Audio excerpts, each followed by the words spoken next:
Eu estava lá, na beira daquela estrada chuvosa, a 60 quilômetros de casa, abandonada pelo homem que jurei amar. O vento chicoteava meu cabelo molhado contra o rosto, e o frio cortava a pele, mas a sensação de impotência que Andrew queria me impor era uma miragem. Ele pensou que me daria uma lição, uma demonstração final de seu controle absoluto, de sua convicção de que eu era apenas uma peça em seu tabuleiro. Mal sabia ele que eu já estava um passo à frente, e que aqueles 8 meses de preparação silenciosa culminariam não em minha ruína, mas na sua. Esta não é uma história de vítima, é a história da minha fênix. Por 10 anos, eu dancei na ponta dos pés em um casamento que era, na verdade, uma gaiola dourada. Andrew era o epítome do sucesso exterior, inteligente, carismático, com um sorriso que podia derreter o gelo ou selar um negócio multimilionário. Em casa, no entanto, ele era um monstro de controle financeiro e abuso emocional, um manipulador mestre que desmantelava minha autoestima peça por peça. Cada centavo que eu gastava era questionado, cada decisão, por menor que fosse, passava pelo seu crivo. Eu vivia sob a sombra de seus, eu sei o que é melhor para você e você nunca conseguiria se virar sozinha. O incidente de hoje foi a gota d'água, o ponto sem retorno que ele, em sua arrogância, acreditou ser o cheque-mate. Você quer questionar minhas finanças, Amanda? Quer duvidar de mim? Então sinta o que é não ter nada, não ter ninguém. As palavras dele ainda ecoavam em meus ouvidos, misturadas ao barulho da chuva. Ele me empurrou para fora do carro, um sedã de luxo que ele se recusava a me deixar dirigir sozinha, e acelerou, deixando-me ali, sob um céu cinzento e furioso. A mochila que ele jogou aos meus pés continha apenas uma muda de roupa e algumas notas amassadas, um escárnio final. Mas ao invés de pânico, uma estranha calma me invadiu. Este era o sinal.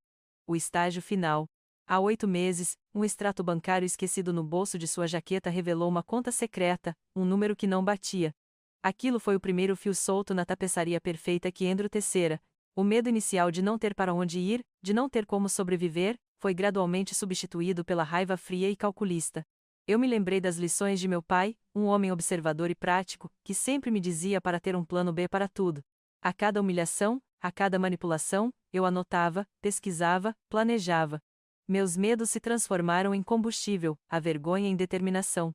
Eu havia superado a paralisia do medo, a aceitação silenciosa da minha mãe diante das decisões do meu pai, para me tornar uma estrategista silenciosa.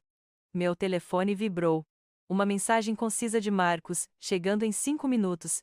Azul. Sinal de luzes. Meu irmão, meu guardião, o único que sempre esteve lá. Ele era minha rocha, meu segurança, meu cúmplice nessa jornada clandestina.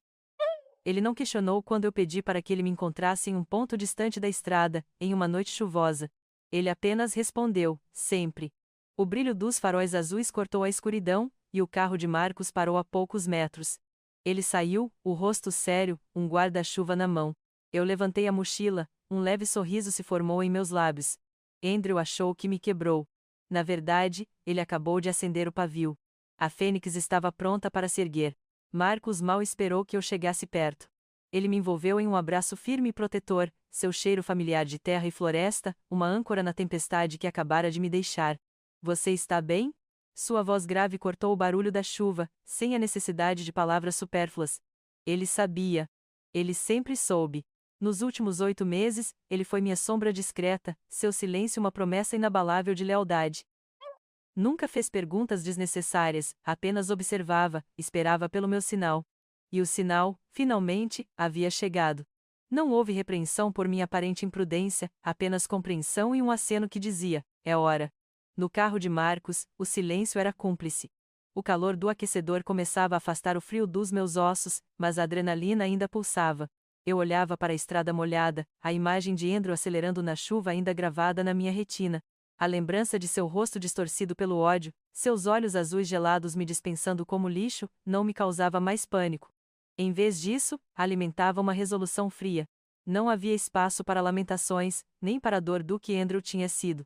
Havia apenas a clareza do que precisava ser feito. Aquele último vislumbre dele, encolhendo-se em seu luxo enquanto me deixava para trás, era a imagem perfeita do predador que eu pretendia abater. A suíte no hotel, reservada sob um nome falso e cuidadosamente escolhida por Marcos semanas antes, parecia um bunker secreto, um santuário longe da tempestade, tanto a real quanto a metafórica. Valentina, a contadora forense com seus óculos de armação fina e um olhar de águia, já estava debruçada sobre papéis, a tela do laptop brilhando com números e gráficos, Rebeca, minha advogada de divórcio, com sua postura impecável e um ar de tranquila autoridade, ofereceu-me um sorriso caloroso e um copo de chá de camomila. Elas eram as arquitetas do meu renascimento, as guardiãs do meu segredo, e a visão delas me deu uma injeção de força. Ele me deixou na estrada, a 60 quilômetros de casa, eu disse, a voz mais firme do que eu esperava. Achei que me daria uma lição. Mas o jogo virou. Coloquei o pequeno gravador digital sobre a mesa. Andrew tem o hábito de subestimar as pessoas, comecei, a satisfação silenciosa crescendo em mim, principalmente as mulheres. A gravação continha uma conversa ambígua, cheia de meias-verdades e evasivas sobre transações financeiras obscuras, uma confissão indireta que, sozinha, talvez não significasse muito, mas era a ponta do iceberg. Junto a isso, havia cópias de e-mails suspeitos, recibos de despesas inexplicáveis e até algumas mensagens de texto que Andrew, em sua arrogância, não se deu ao trabalho de apagar de um dos seus telefones secundários. Eram indícios, pequenos fios soltos, mas o suficiente para começar a puxar a teia. Valentina pegou o gravador, seus dedos ágeis e experientes. Isso é um excelente começo, Amanda. Pequenas mentiras tendem a se ramificar, e as evidências digitais são incansáveis. Rebeca assentiu, pegando os papéis que eu havia entregado a Marcos meses antes.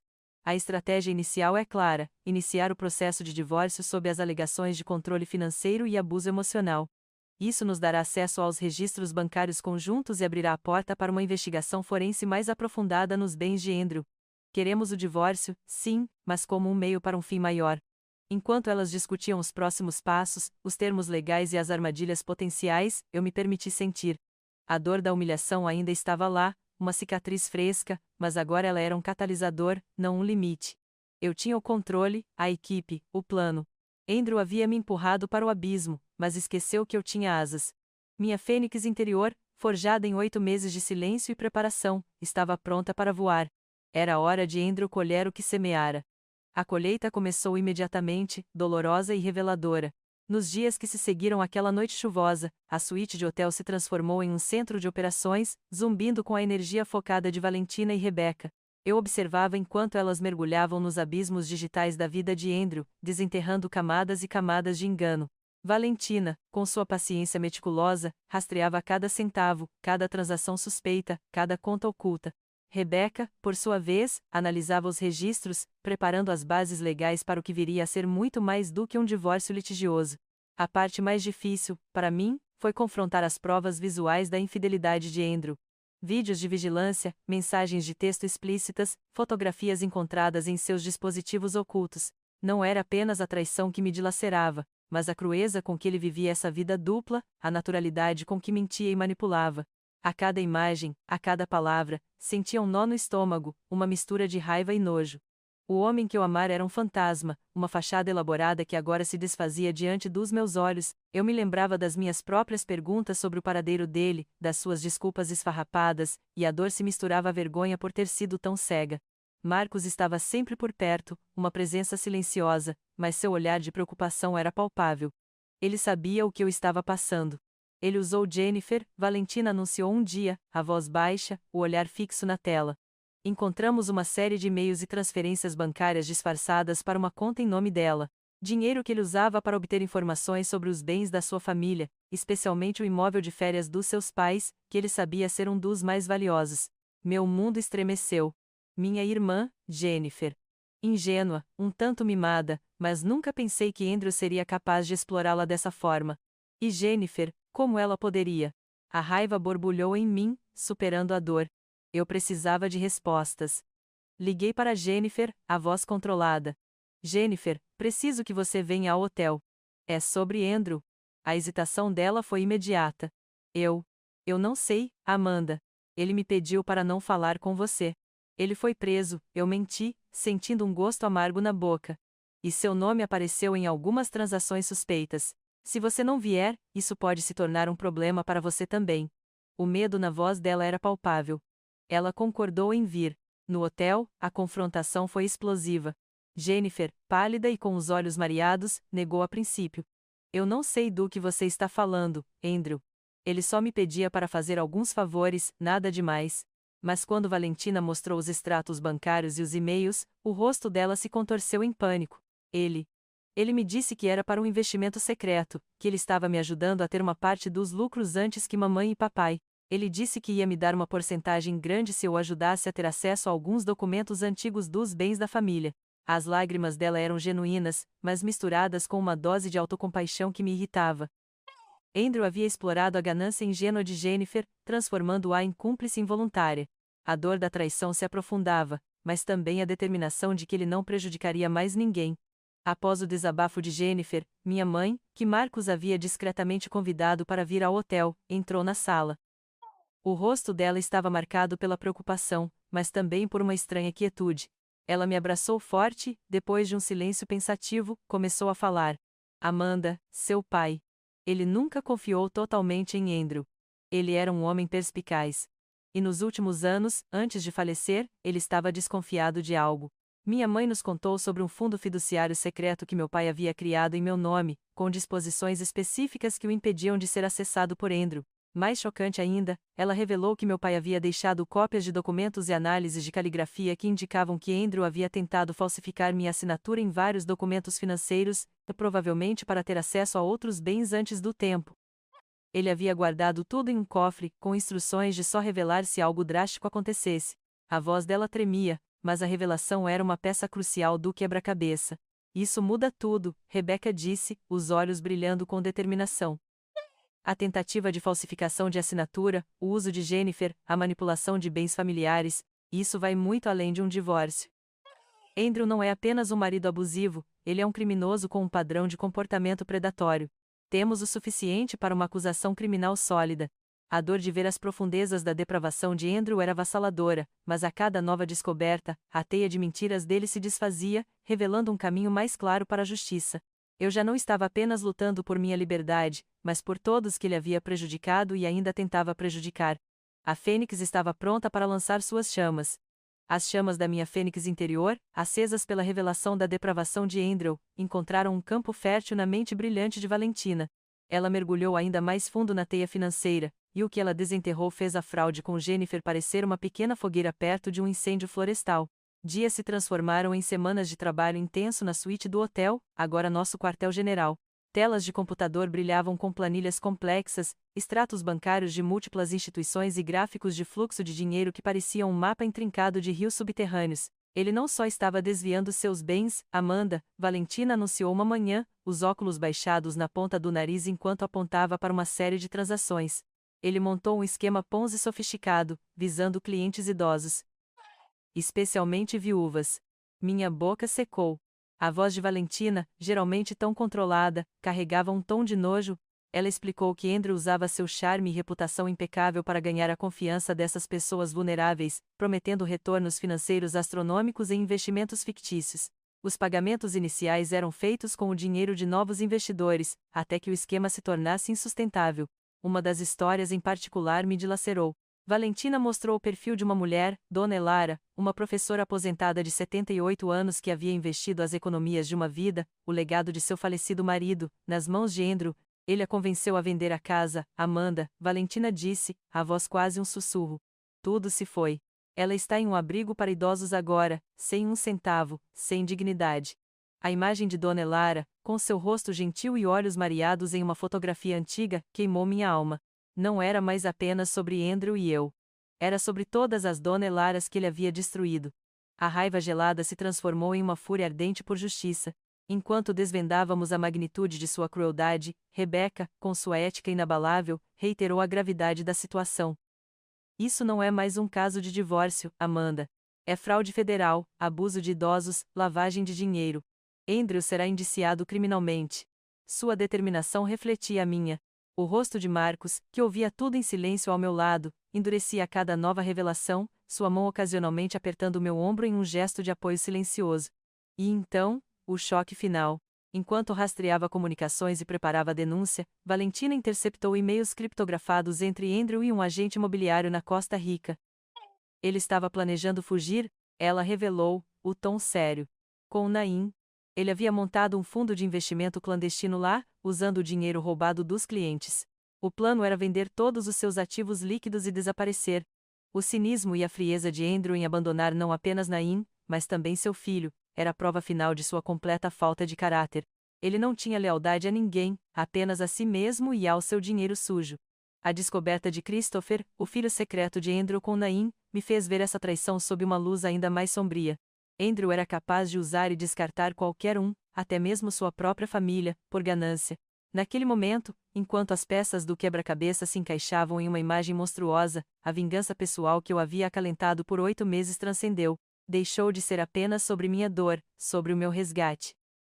Tornou-me um instrumento de algo maior. Eu vi os rostos de todas as mulheres que Andrew havia explorado, das quais eu era apenas uma. Minha luta se tornou a luta delas. Andrew não era apenas um marido abusivo, mas um predador em série, e eu não poderia descansar até que ele fosse parado. Não podemos deixar isso passar, eu declarei, minha voz soando forte e inabalável na pequena sala. Olhei para Rebecca, depois para Valentina, cujos olhos confirmavam a gravidade de minha decisão. Vamos levar isso para a esfera federal. Andrew precisa pagar por cada centavo que roubou, por cada vida que arruinou. Não é mais apenas um divórcio. É uma denúncia criminal federal. As palavras pareciam selar meu destino, e o de Andrew. Não havia volta. Minha fênix havia despertado para uma nova missão.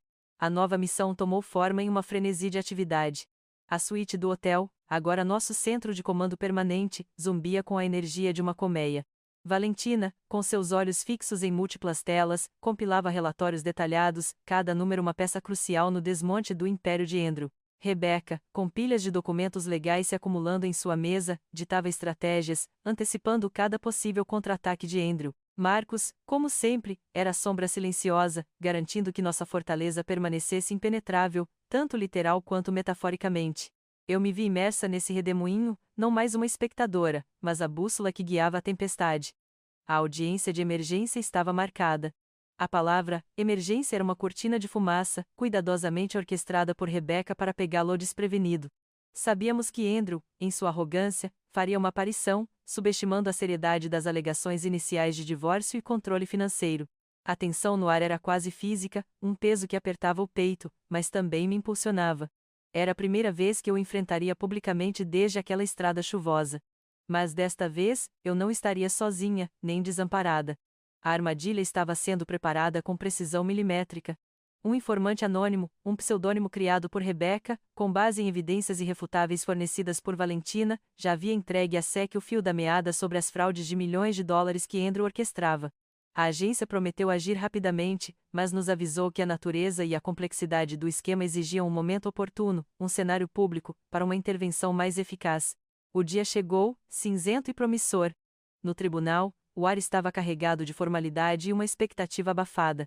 Andrew entrou com seu porte usual de superioridade, um sorriso condescendente dirigido aos seus advogados e, por um instante, um relance de escárnio em minha direção. Ele parecia intocável, confiante de que sua rede de mentiras o protegeria. Eu o observei, meu coração batendo forte, mas a expressão em meu rosto era uma máscara de calma gelada. A juíza começou a audiência, e Andrew, com seu advogado de divórcio a seu lado, já se preparava para desfiar sua narrativa ensaiada de vítima incompreendida. Ele começou a falar sobre minhas tendências a gastar, a minha incapacidade de gerenciar dinheiro, tentando me pintar como a esposa irresponsável que o havia difamado.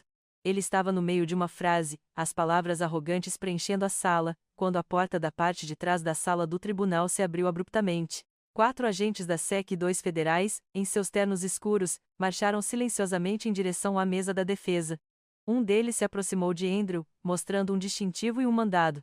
Senhor Andrew Davis, você está sendo preso sob acusação de fraude de valores mobiliários e fraude bancária no valor de 2 milhões de dólares.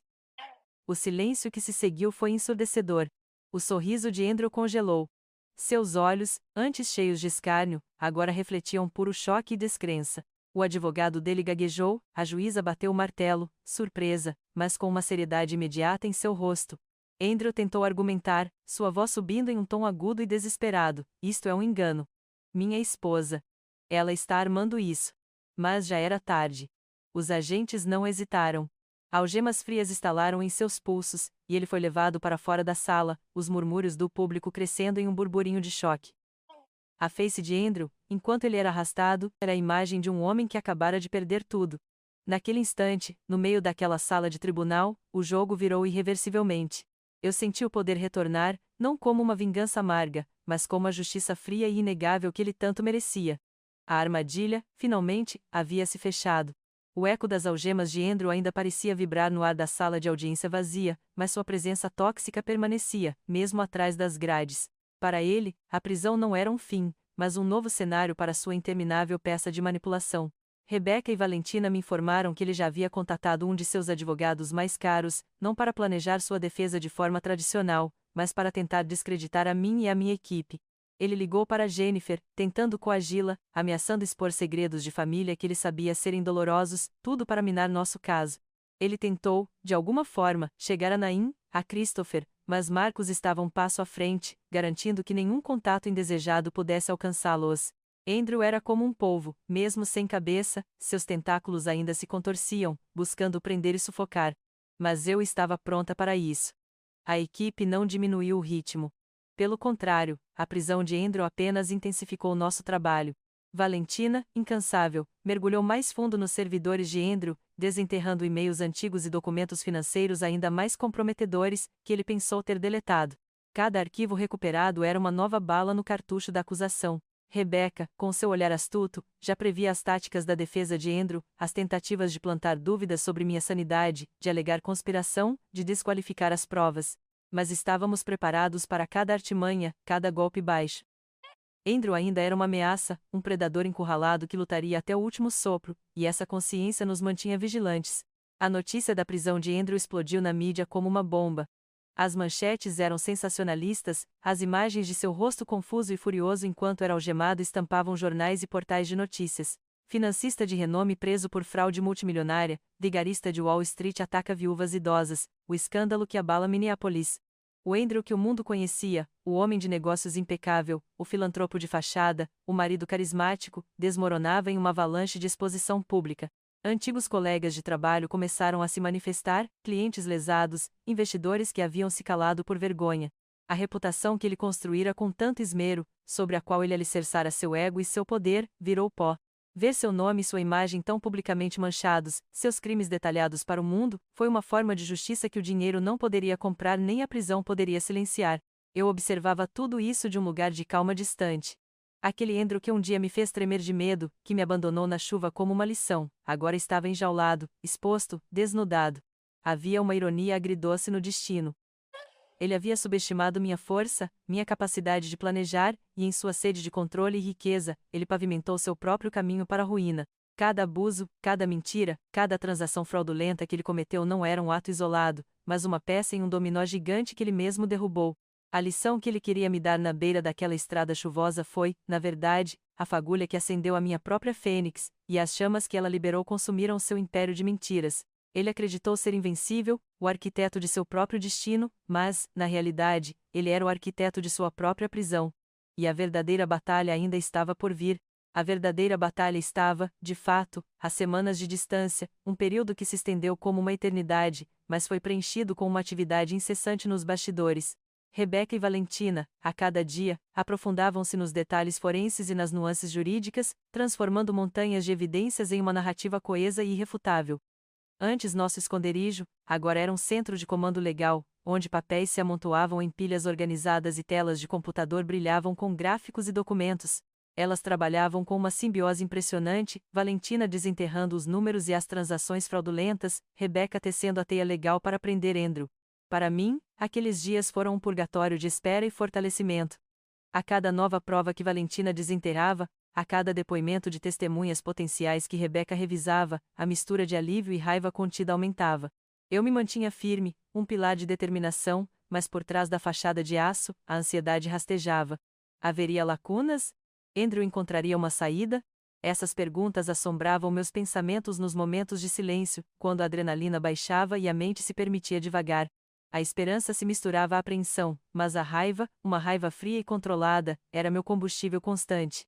A mídia, ainda frenética com a queda de Andrew, virou os holofotes para a suposta esposa traída que o havia denunciado. Fui alvo de fofocas, especulações e até mesmo algumas mensagens de ódio nas redes sociais, orquestradas, eu sabia, pelos poucos leais a Andrew que ainda restavam, ou por ele mesmo de sua cela.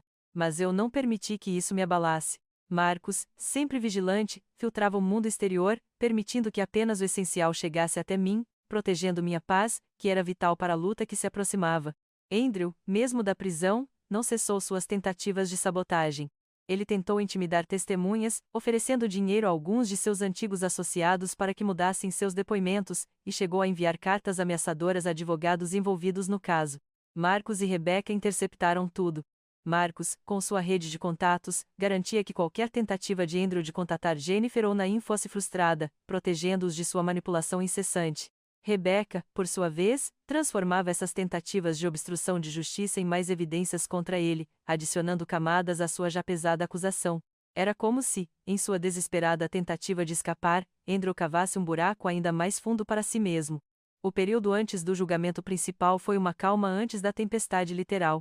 Reuniões com promotores federais se tornaram rotina, e a montagem do caso contra Andrew era uma obra-prima de estratégia e dedicação. Meu papel era manter-me focada, relembrar cada detalhe, cada dor, cada injustiça, para que minha voz fosse clara e inabalável quando chegasse a hora. Eu lia os depoimentos das viúvas, dos investidores lesados, e a raiva se transformava em um propósito mais elevado. Eu me preparava psicologicamente para enfrentar Andrew novamente, não em uma audiência de divórcio, mas como o criminoso que ele era. Todas as noites, antes de dormir, eu ensaiava mentalmente a cena, ele, sentado no banco dos réus, e eu, no banco das testemunhas, com a verdade como minha única armadura.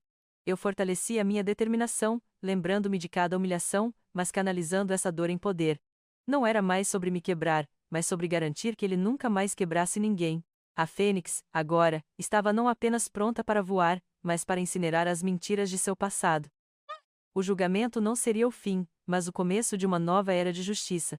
O dia do julgamento principal amanheceu, trazendo consigo não a calma dos dias que se seguiram à prisão de Andrew, mas uma tempestade de emoções e expectativas contidas. Ao entrar no tribunal, senti o peso da história que estávamos prestes a desdobrar. A sala era maior do que a da audiência de emergência, repleta de repórteres com seus cadernos, câmeras silenciosas prontas para capturar cada nuance, e um público curioso, misto de vítimas, familiares e meros observadores ávidos por drama. A presença de Andrew, agora no banco dos réus, cercado por seus advogados de defesa, era um choque, mas eu mantive meu olhar firme. Ele parecia mais pálido, o terno impecável escondendo a rigidez de um homem encurralado, mas o brilho de desafio em seus olhos ainda estava lá. A seleção do júri havia sido um processo árduo, mas Rebecca havia garantido que teríamos ouvintes atentos, capazes de entender a complexidade do caso. O promotor federal iniciou a acusação com uma clareza gelada, delineando a teia de fraudes, manipulações e abusos, mas foi Rebecca quem realmente desdobrou a narrativa com maestria. Cada palavra dela era um golpe, cada prova um prego no caixão da liberdade de Andrew. Valentina, ao seu lado, projetava gráficos e tabelas, transformando números frios em histórias devastadoras de vidas arruinadas. Ela mostrou extratos bancários com transferências fraudulentas, e-mails que revelavam a premeditação de Andrew, e depoimentos gravados de vítimas idosas, cujas vozes embargadas ecoavam na sala, descrevendo como Andrew havia roubado suas economias de vida. O murmúrio do público crescia a cada revelação.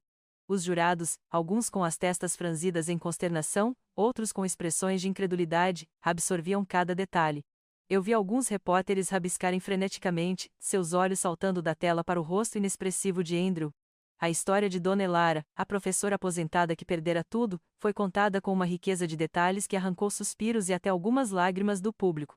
Andrew, no entanto, mantinha sua máscara de desprezo, como se aquilo fosse apenas uma peça teatral mal encenada. Então, Rebecca chamou Naim ao estrado. Naim entrou na sala, visivelmente nervosa, mas com uma dignidade recém-descoberta. Seus olhos, antes cheios de medo, agora carregavam uma sombra de tristeza e uma pitada de ressentimento. Ela olhou para Andrew por um breve segundo, e ele empalideceu, sua postura arrogante começando a vacilar. Com a voz trêmula, mas que ganhava força à medida que falava, Naim contou como Andrew havia manipulado, as promessas de um futuro juntos na Costa Rica, tudo pago com o dinheiro de investimentos que ele assegurava serem legítimos. Ela descreveu o plano de fuga, as propriedades que ele havia comprado secretamente, a insistência dele para que ela vendesse todos os seus pertences e se preparasse para desaparecer. O tribunal ouvia em silêncio absoluto. A bomba explodiu quando Rebecca, calmamente, perguntou: Senhora Naim, você mencionou que Andrew tinha um filho. Poderia nos contar sobre Christopher? O ar foi sugado da sala. Andrew, até então petrificado, soltou um som gutural, um misto de raiva e desespero, e tentou se levantar, mas foi contido pelos seus advogados. Naim respirou fundo. Sim, ela disse, as lágrimas escorrendo pelo rosto. Andrew é o pai de Christopher. Ele me fez prometer nunca contar a ninguém, disse que arruinaria a carreira dele. Ele me dava dinheiro, mas era como se Christopher fosse um segredo sujo. Ele estava usando o dinheiro dos clientes para nos manter escondidos, para comprar o silêncio e o futuro que ele nos prometeu na Costa Rica, onde ninguém saberia de Christopher. A revelação foi devastadora. O público murmurou, a imprensa enlouqueceu, e alguns jurados cobriram a boca com as mãos, chocados. Andrew estava visivelmente descontrolado, seus olhos faiscando de ódio, não para com Nain, mas para com a situação, para com o mundo que o estava desmascarando. Era o ponto de virada definitivo. Seus advogados, desesperados, tentaram uma defesa agressiva, acusando Nain de mentir, de ser uma amante vingativa. Mas o depoimento dela era consistente, apoiado por e-mails e registros que Valentina havia recuperado, provando os pagamentos secretos e os planos de fuga. Quando Andrew finalmente subiu ao estrado, sua tentativa de se defender foi patética. Ele tentou se retratar como um empresário bem-sucedido vítima de uma esposa ciumenta e uma amante ressentida. Ele acusou Nain de extorsão, e a mim de orquestrar uma conspiração para destruir sua vida. Mas cada palavra que ele proferia, carregada de arrogância e autojustificação, apenas o afundava mais. Ele gaguejava, suas mentiras eram transparentes, e a cada vez que ele falava, a máscara de sofisticação caía, revelando o manipulador frio e egoísta que ele realmente era. Ele se contradizia, tentava intimidar o promotor com seu olhar, mas o poder que ele exercia antes havia desaparecido. Ele era apenas um homem pequeno, exposto e patético, caindo em sua própria armadilha de mentiras. O show de horrores de Andrew estava chegando ao seu clímax. O show de horrores de Andrew estava chegando ao seu clímax, e as palavras finais do promotor federal serviram como a cortina para o ato derradeiro. Com uma voz que ecoava autoridade e indignação, ele detalhou cada uma das 12 acusações: fraude eletrônica, abuso de idosos, conspiração financeira, lavagem de dinheiro, falsificação, e uma lista sombria de outros crimes que Andrew havia perpetrado. Cada crime foi amarrado meticulosamente com a montanha de provas que Valentina havia desenterrado e Rebecca havia apresentado, sem deixar espaço para dúvidas. Ele exibiu os gráficos dos desvios financeiros, os extratos bancários das viúvas enganadas, os e-mails incriminadores, as cópias das tentativas de falsificação de assinatura, e o depoimento devastador de Nain. Era a imagem completa de um predador sem escrúpulos. A defesa de Andrew, esgotada e sem argumentos convincentes, tentou mais uma vez pintar um quadro de erro de julgamento e intrigas pessoais, mas suas palavras eram meros sussurros diante do trovão da verdade. Andrew, agora pálido e com os lábios finos de raiva contida, observava tudo com um misto de ódio e pânico crescente. Sua arrogância havia sido esmagada, substituída por um desespero quase palpável. O júri se retirou, e a sala do tribunal mergulhou em um silêncio angustiante. Para mim, a espera parecia uma eternidade, um limbo onde os últimos 8 meses de planejamento e dor se condensavam. A adrenalina que me impulsionara cedia lugar a uma exaustão profunda, mas meus olhos permaneciam fixos na porta por onde o júri retornaria. Valentina e Rebecca, embora visivelmente tensas, trocavam olhares confiantes. Elas sabiam que tinham feito tudo o que podiam. Quando a porta se abriu novamente e os 12 jurados entraram, seus rostos ilegíveis, o ar da sala ficou tão pesado que parecia difícil respirar. Meu coração batia no peito como um tambor de guerra. Andrew parecia petrificado, seus olhos vidrados. O juiz pediu o veredito. Chegamos a um veredito, meritíssimo, declarou o chefe do júri, sua voz firme. Em relação à acusação de fraude eletrônica, o júri considera o réu Andrew Davis culpado. A palavra ecoou como um disparo. Um murmúrio explodiu na sala, abafado rapidamente pelo juiz. Andrew, no banco dos réus, cambaleou ligeiramente, como se tivesse levado um golpe físico.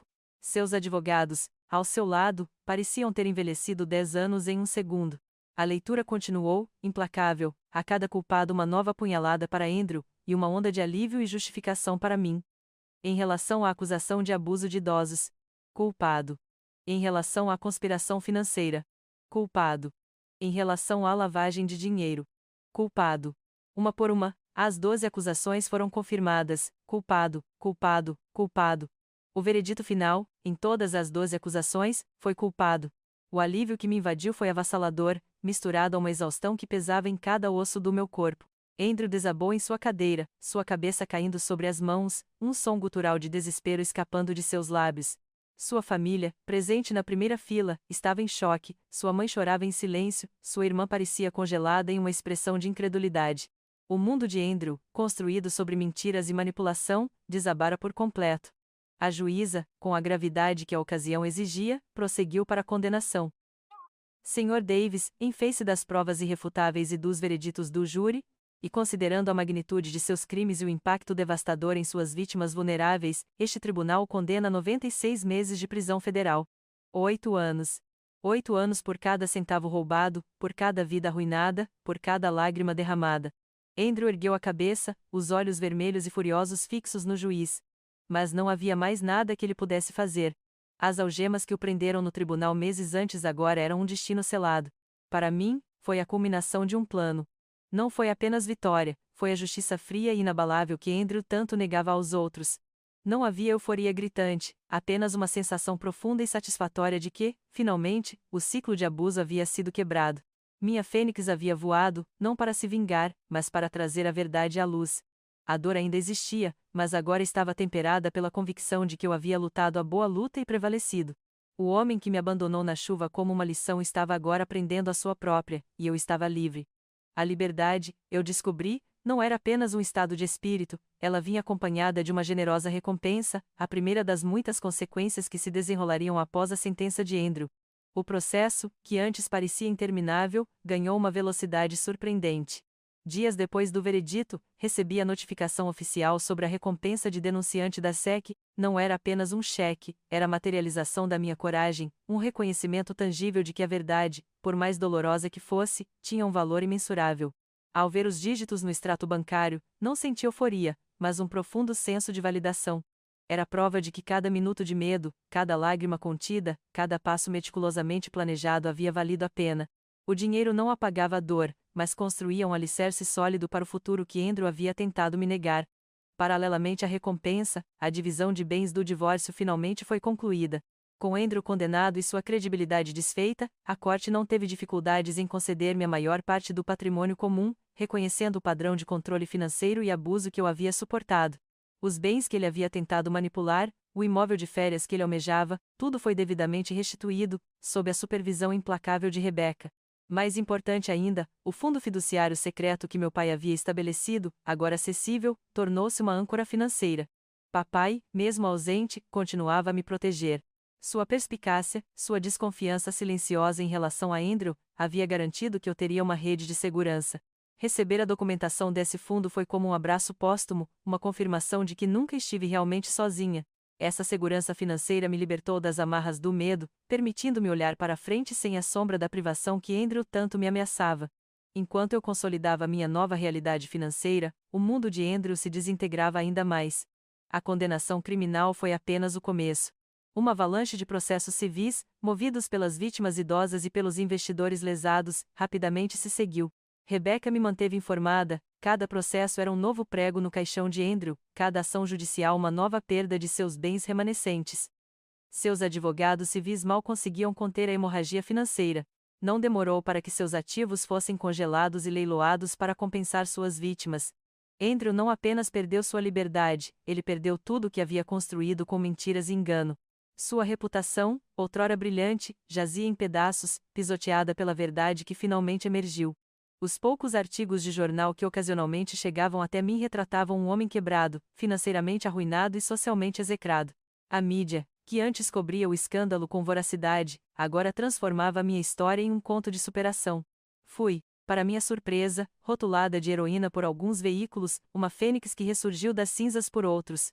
Minha imagem, antes marginalizada e difamada por Andrew, era agora de uma mulher forte, que havia derrubado um titã corrupto. Eu evitava os holofotes, mas não podia ignorar o fluxo constante de pedidos de entrevistas ou as reportagens detalhando minha jornada. As cartas e e-mails que começaram a chegar, de outras mulheres que se identificavam com minha dor, que buscavam um fio de esperança, me faziam perceber que minha luta, de fato, havia transcendido o pessoal. Eu não era apenas uma sobrevivente, eu era, para muitos, um farol. A recuperação dos desafios legais pós-julgamento era menos sobre Andrew e mais sobre navegar essa nova percepção pública, e decidir como usar essa inesperada plataforma para um propósito maior. A fase de reconstrução havia começado, e com ela, a clareza de que minha história não terminava aqui. A reconstrução, como eu logo descobriria, não se limitava apenas à minha vida financeira ou reputação, ela se estendia às feridas mais profundas, aquelas que Andrew havia aberto, ou explorado, em minha própria família. Meses após o veredito, enquanto eu ainda navegava a avalanche de novas possibilidades, um e-mail com o nome Jennifer na caixa de entrada me fez hesitar. Era uma mensagem curta, formalmente redigida por Rebecca, mas com um adendo pessoal da minha irmã: Amanda, por favor, me dê uma chance. Eu sinto muito. Minha primeira reação foi uma onda gelada de mágoa.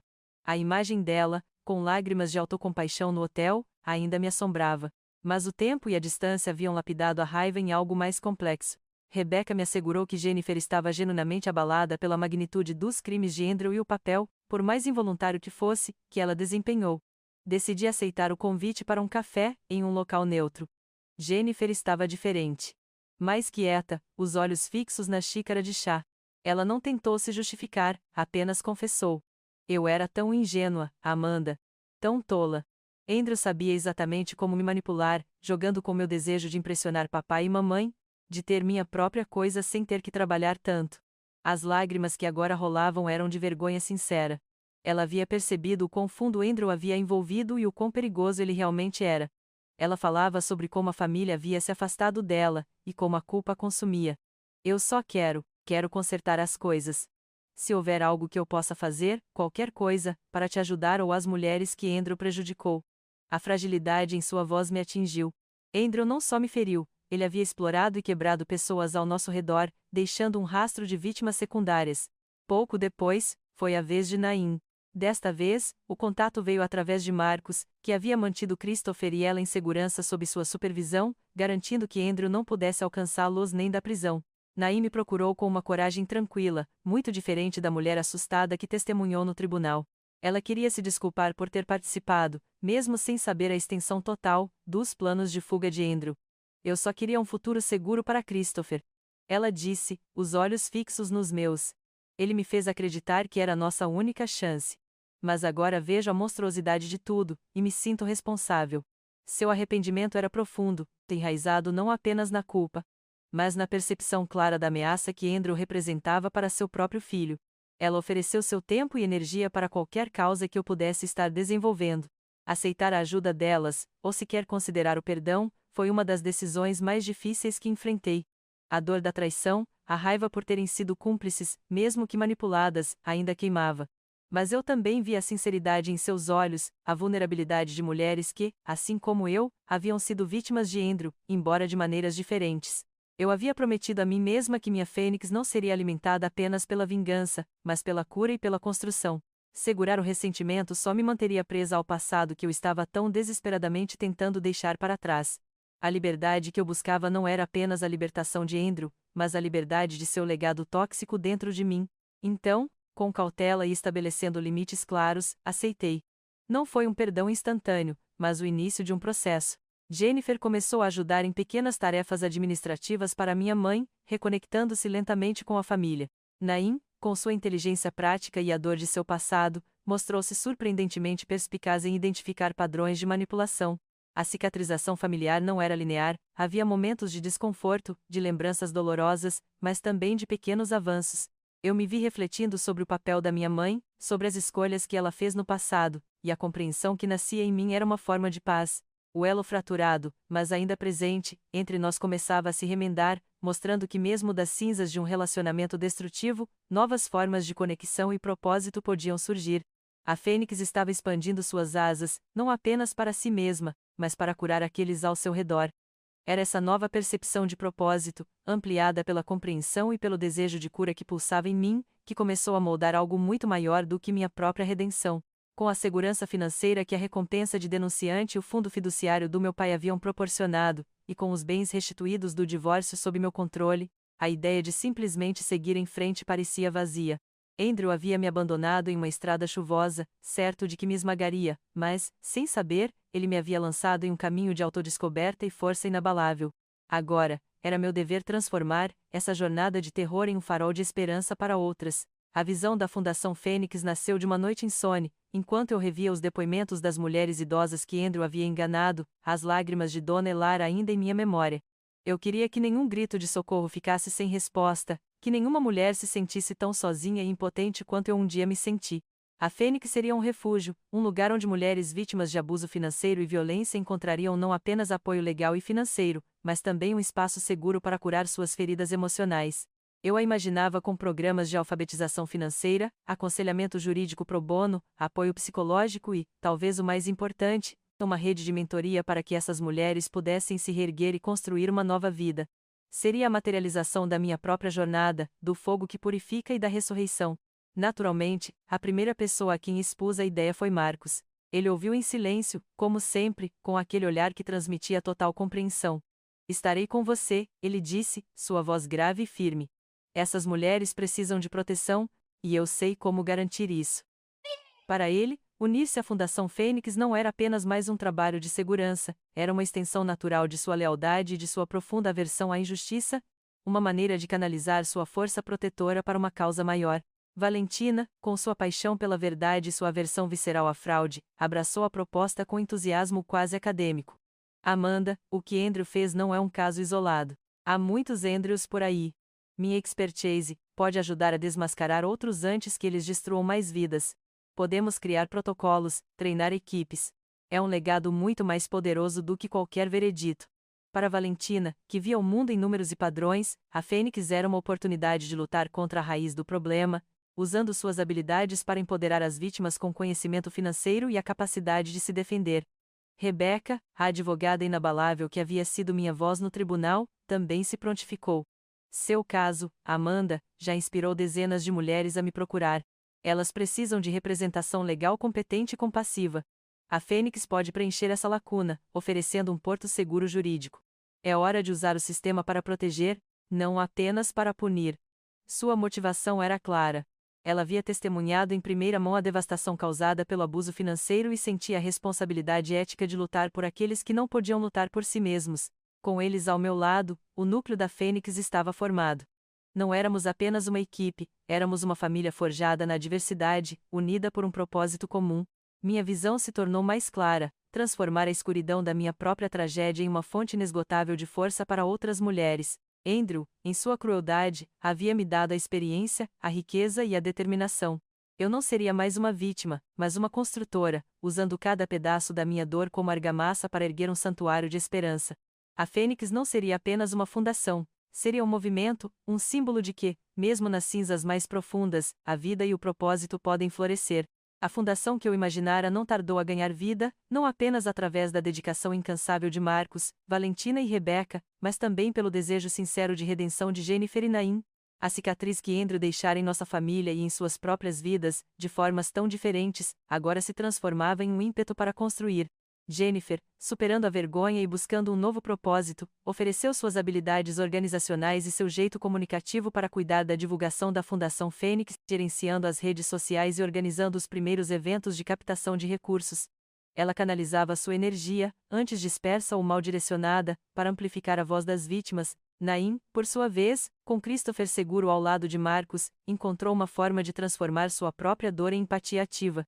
Ela se tornou uma peça fundamental na equipe de apoio às mulheres, compartilhando sua experiência com a manipulação de Andrew e oferecendo um ouvido atento e um coração compreensivo. Sua capacidade de identificar os sinais sutis de controle e abuso, frutos de sua própria vivência, era inestimável.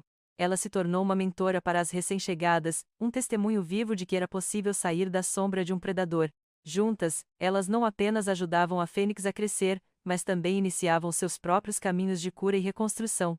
Em um pequeno escritório alugado no centro de Minneapolis, com a logomarca da Fênix, uma ave majestosa erguendo-se das chamas, gravada na porta, a fundação começou a operar. Os primeiros telefonemas chegaram, as primeiras mulheres buscaram refúgio.